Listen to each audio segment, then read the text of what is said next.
E aí, podemos? Tranquilo, né? Voltei. Cheio de pegadinha, né? Mas na sua prova pode até aparecer muitas pegadinhas que você vai perceber, porque já está treinado, né? Afinal, turma da Tia Clau fica treinado para qualquer desafio. Essa é a minha esperança, né? Podemos? Tranquilinha essa questão, hein? Fácil até demais. Eu acho que você não quer uma questão muito fácil assim, não, né? Mas vamos lá para poder não achar que só tem, né? Só tem difícil. Também isso aqui foi enfermagem, né? Acho que não quiseram pegar muito pesado. Analise as seguintes afirmativas. O servidor público federal fará jus a tantos de férias. Para o primeiro período aquisitivo de férias do servidor público federal, serão exigidos tanto de exercício. Aí o que diz? Qual é a pergunta? Segundo o que dispõe o Estatuto dos Servidores Públicos Civis da União, assinale a alternativa que preenche corretamente as lacunas. Oh, que coisinha fácil essa questão, hein? Olha, lá nos anos 90, né, que a Constituição é de 88, quando os concursos começaram, era esse tipo de questão. Mas a questão é 2014, né? É muito raro esse tipo de questão. É aquela questão, pelo amor de Deus, né? Para a pessoa não zerar. Mas aquele candidato que estuda, ele não quer isso aí, não. Não, ele não quer esse tipo de questão, não. Que é 30 dias de férias e 12 meses de exercício, né? Qual é a resposta? Letra A. Olha lá o artigo 77 que trata das férias, né? Ok? Muito facinho. Só pode dizer que a tia Claudete só traz questão horrorosa, difícil, viu? Boazinha. Podemos? Nem dá para comentar aquilo lá que eu já falei muito. Analise as seguintes afirmativas de acordo com a Lei 8.112, que dispõe sobre o regime jurídico dos servidores públicos civis da União. Constituem indenizações dos servidores, gratificações, ajuda de custo, diárias, transporte e auxílio moradia. Boazinha! Voltamos à nossa praia, né? A questão mais elaborada, apesar de ser decoreba também. Indenizações. O que é verba indenizatória? Rol da Lei 8.112. Gratificações? Não. Verba indenizatória? Não. Mas lembra a gratificação de, por exemplo, encargo de curso ou concurso, né? É uma verba remuneratória, não é indenizatória. Então tá errado. Agora, ajuda de custo é? Sim. Diárias, transporte, auxílio moradia. Olha lá o artigo 51 da Lei 8.112. Artigo 51 da Lei 8.112. Show? São as verbas indenizatórias. O servidor, ele tem vários tipos de vantagens pecuniárias, não é isso? Que são as indenizações, as gratificações e os adicionais. Nas indenizações, nós temos aí ajuda de custos, diária, transporte, né, indenização de transporte e auxílio moradia. Mais uma afirmativa. No caso de falecimento, exoneração, colocação de imóvel funcional à sua disposição, à disposição do servidor, ou aquisição de imóvel, o auxílio moradias continuará sendo pago por um mês. Certo ou errado? No caso de falecimento, exoneração, colocação de imóvel funcional à disposição do servidor ou aquisição de imóvel. O auxílio moradia, primeiro que o auxílio moradia, olha só, não vai logo, opa, tem auxílio moradia. Não é para todo mundo, é só para quem está lá no topo da administração pública, ou seja, é para quem não precisa tanto, entendeu? Quando você estiver lá num cargo comissão, não é qualquer cargo comissão, não, é cargo comissão nível alto, ok? Ou no cargo de natureza especial, ministro, aí você vai ter direito ao auxílio moradia. Nós, assim, povão, tem direito ao auxílio moradia não. Sabe sua remuneração, Isso, vencimento, acrescido das vantagens permanentes, ela que tem que bancar a tua moradia. Show? Fazer o quê, né? E aí, o auxílio moradia, como é que ele é pago, né? Ele é pago todo mês. É uma verba indenizatória, a pessoa comprova e recebe. Comprova e recebe.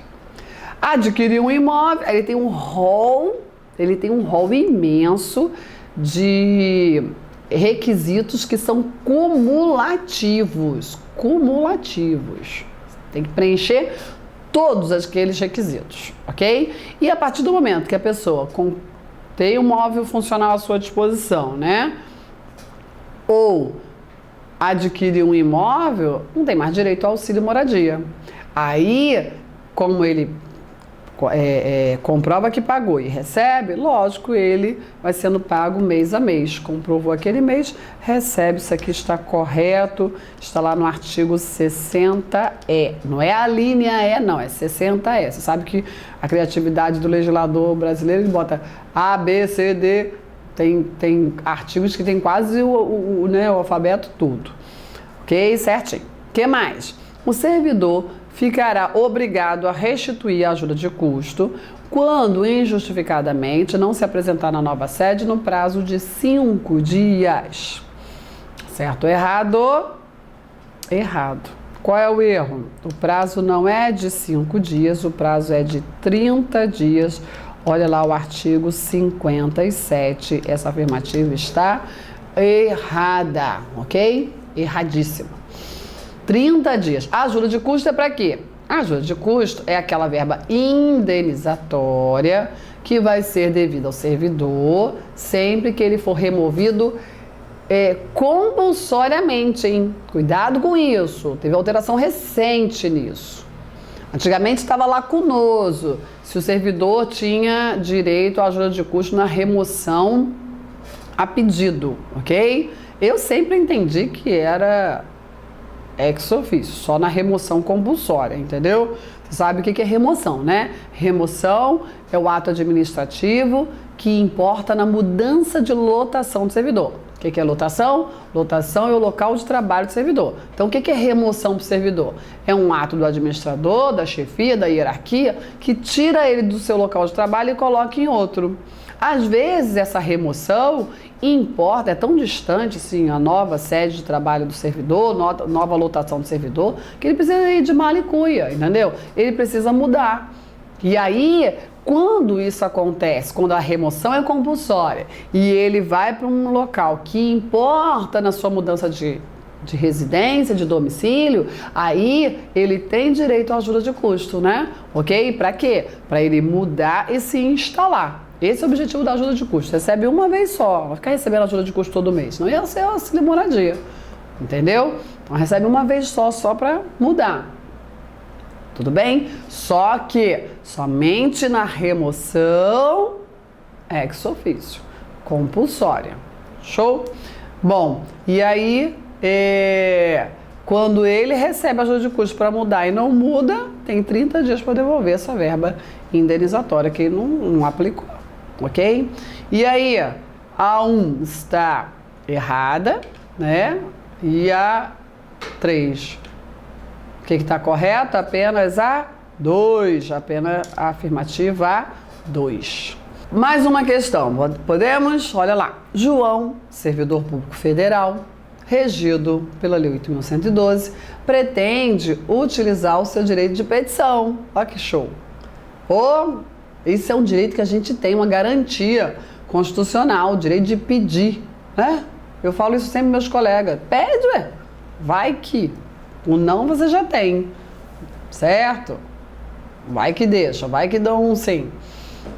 Agora pede direitinho, fundamentando, né? Então, qual é o tema da nossa questão? Direito de petição. Não é isso? Vou ler, terminar de ler. João, servidor público federal, regido pela Lei 8.112, pretende utilizar o seu direito de petição, criado pelo referido Estatuto Funcional. Com base, na verdade não é criado, ele é criado pelo artigo 5º da Constituição Federal e regulamentado para o servidor pela Lei 8.112. Servidor, você tem direito de pedir, todo brasileiro tem direito de pedir, mas o seu pedido tem que se dar nesses moldes, nesses termos. Com base nessas informações, assinale a alternativa que está de acordo com as disposições normativas dessa lei. Ok? Então, olha isso. Né? Direito de petição é o núcleo da questão. Direito de petição. Organizei o pensamento, direito de petição. Vamos lá. Assinar a alternativa que está de acordo com as disposições normativas dessa lei. Olha lá que eu falei para você, né? Às vezes o examinador coloca um enunciado cheio de lero-lero para falar assim, sobre o direito de petição, marca a alternativa correta. Pronto. Resolve isso na tua cabeça, organiza o teu pensamento e encara as questões. Ok? Isso faz diferença, né? Na hora de resolver a questão da prova. Então vamos lá. É por meio do requerimento que deverá ser iniciado o procedimento que, em face da hierarquia funcional, sempre será dirigido à respectiva chefia imediata. Olha, eu gosto desse tipo de questão, que é uma questão que não é decoreba da lei. Ela tá... fugiu. O examinador está trazendo para você o instituto, o entendimento do instituto, né? Nada de difícil, tranquilo, mas tem pegadinha. É requerimento, meio, né, para iniciar esse, né, o procedimento no exercício do direito de petição, tá certo isso? Sim. E que, face à hierarquia funcional, sempre será dirigido à respectiva chefia imediata. Não, claro que não. Como assim? Sempre será dirigido à chefia imediata? Não. Tá errado. Ok? O requerimento é dirigido à autoridade competente e entregue à chefia imediata. Porque, face à estrutura hierárquica da administração pública, né? Você, servidor, apesar da autoridade competente para julgar ser seu superior hierárquico, aqui está o seu chefe, e tem o seu superior hierárquico, ok? Você não pode entregar direto o requerimento para o superior hierárquico, não. Você tem que entregar para o chefe fazer o encaminhamento para o superior hierárquico. Competente, quer dizer, você tem que conhecer a sua estrutura administrativa e, além de conhecer a estrutura, você precisa saber qual é a autoridade competente. Semana passada um colega foi me consultar exatamente sobre isso. Claudete, qual é a autoridade competente para julgar o meu pedido de remoção? Aí eu expliquei para ele, certo? Tem que saber. Não adianta fazer o pedido de forma equivocada. Eu sei que na estrutura administrativa acabam encaminhando, mas entendeu? Estamos falando não da prática, estamos falando da teoria. Certo? Então você tem que encaminhar para outra. E isso também vale não só para o requerimento, como também para os recursos hierárquicos, para os recursos administrativos, que é o pedido de reconsideração e o recurso conhecido como recurso hierárquico ou recurso inominado. Certo? Mesmo procedimento, se dirige para a autoridade competente para julgar, mas encaminha pela sua chefia imediata. Claudete, e o setor de protocolo? O legislador não conhece isso. Protocolo, onde recebe lá o... Não, isso é na prática. A maioria das estruturas administrativas tem lá o seu setor de protocolo, você tem entregue lá. Mas isso é na prática. Na prova, ninguém vai te falar de setor de protocolo. Entendeu? Ok? Aí você responde desse jeito. Ele é encaminhado pela chefia imediata e não dirigido. Ele é dirigido, encabeçado, né, ali, a autoridade, endereçado, melhor dizendo, a autoridade competente. Isso está lá no artigo 105. Eu sou bem repetitiva, né? É para você não esquecer. Fico martelando aquilo que é muito importante, aí você escuta a minha voz lá na prova. E aí acerta a questão. Isso que importa. Podemos mais um?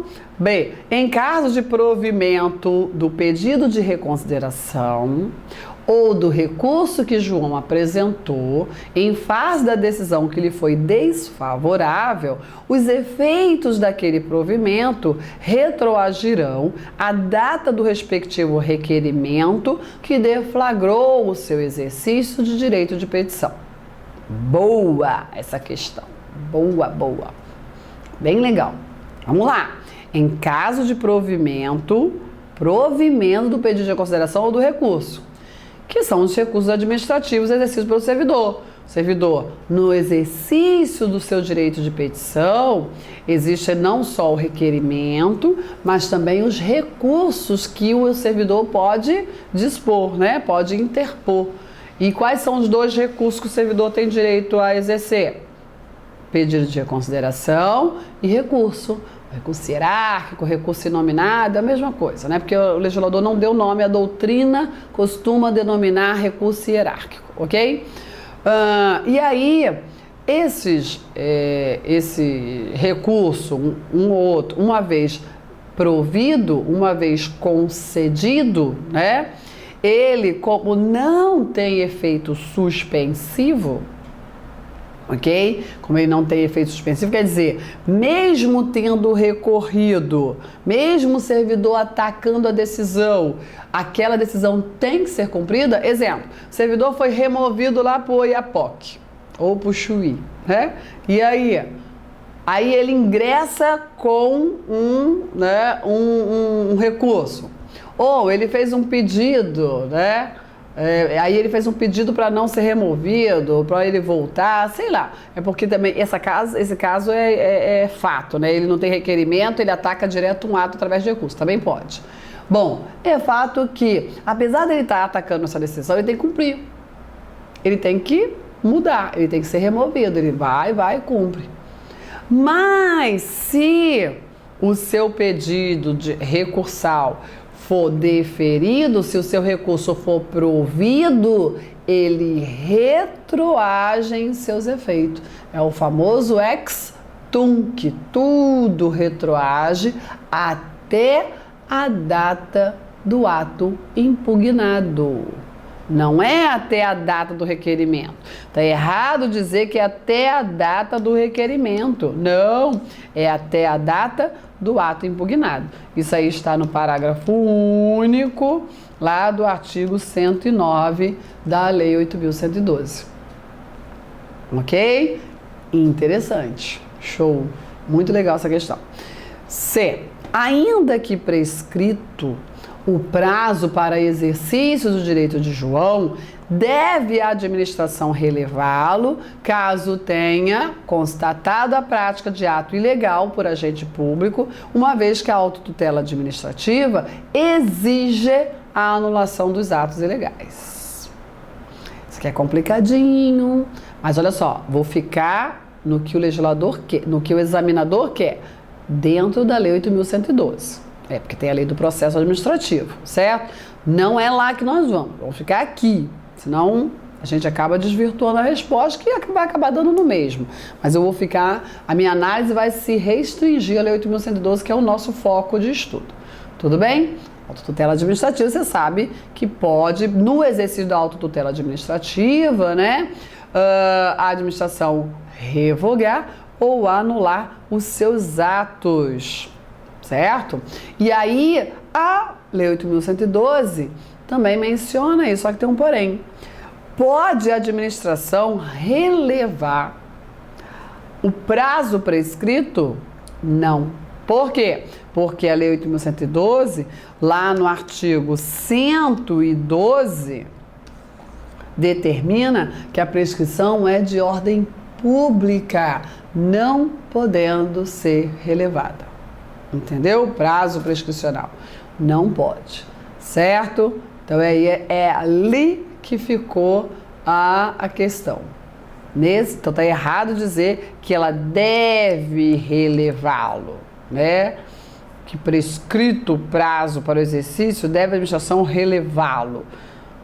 Ainda que constatada, caso tenha constatado a prática de ato ilegal por agente público, uma vez que a autotutela exige a anulação. A autotutela exige a anulação. Mas ela constatou um ato ilegal, ó. Exige a anulação, constatou, não dá dizendo se provou, exigir a anulação não necessariamente, cuidado, tá bom? Certo? Aqui, o examinador, ele só se manteve no texto do artigo 112. Não pode relevá-lo. ok? Uma vez prescrito o prazo, né? Certo? Que mais? Ainda que cabíveis pedido de reconsideração e recurso, somente esse último interrompe a prescrição.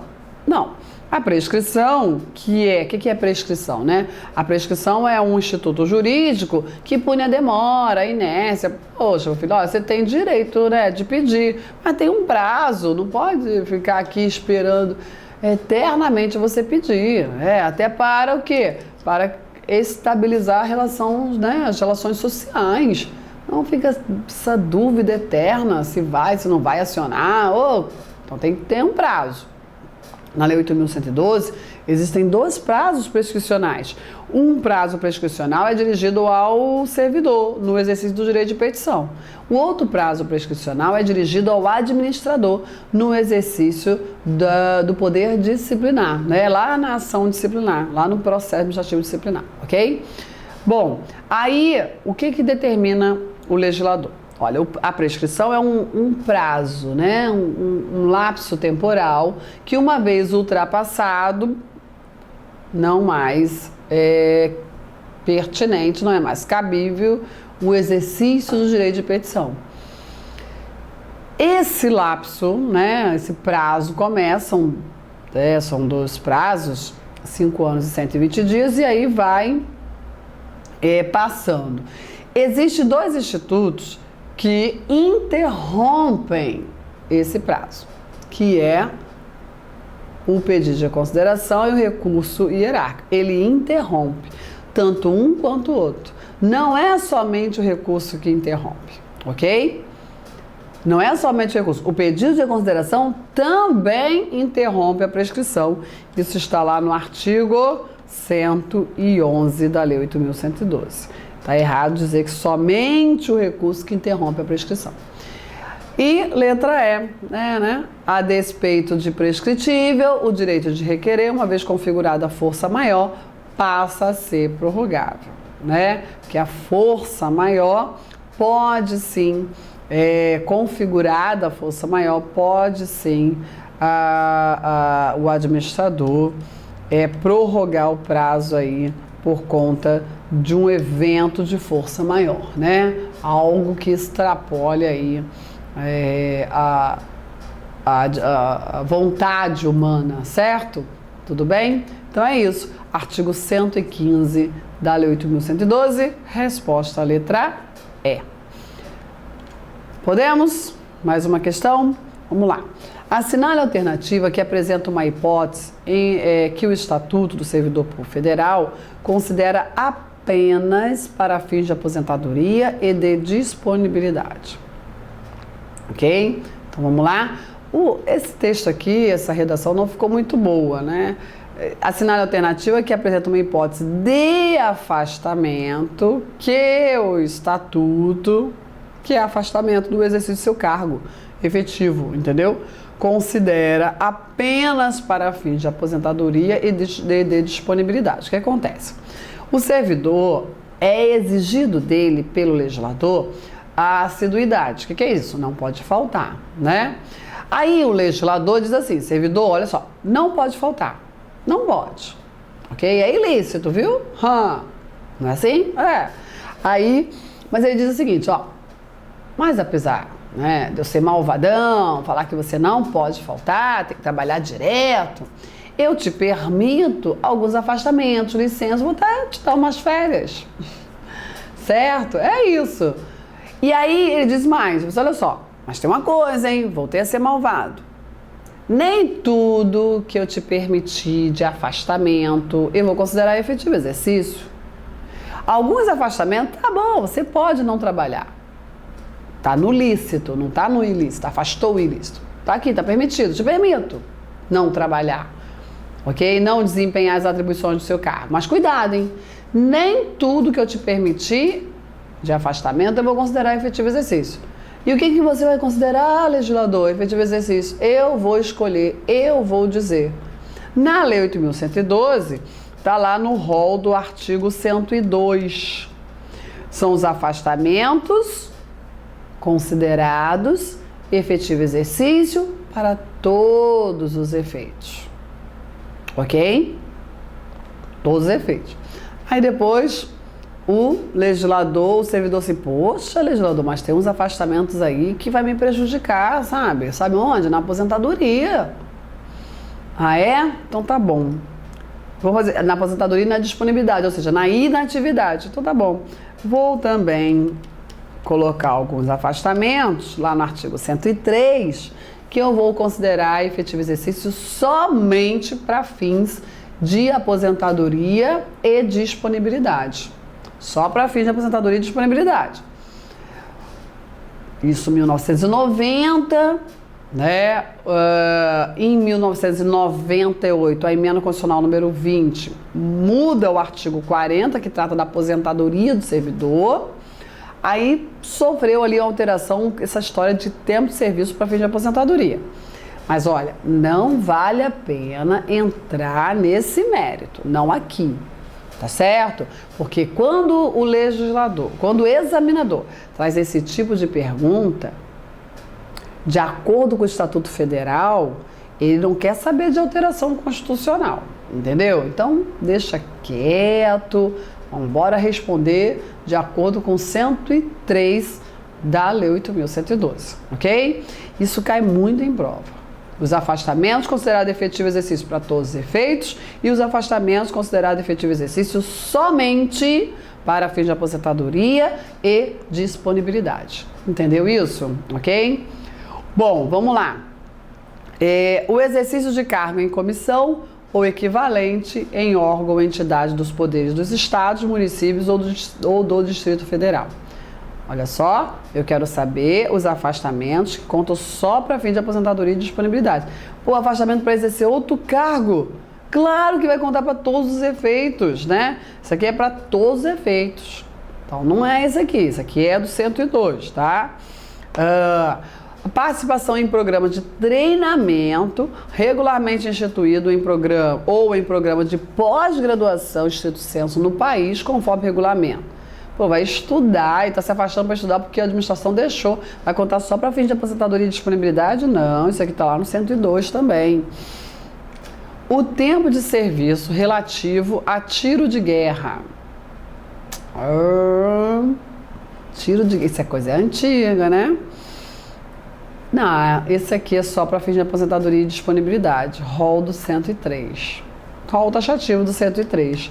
Vamos ver os outros. Participação em competição desportiva nacional ou convocação para integrar representação desportiva nacional no país ou no exterior, conforme disposto em lei específica. Você pensa assim, pô, mas o cara vai se afastar, vai parar de trabalhar para jogar, para se divertir? Sim, mas aí tem, né, uma representação aí que interessa pro país. Né?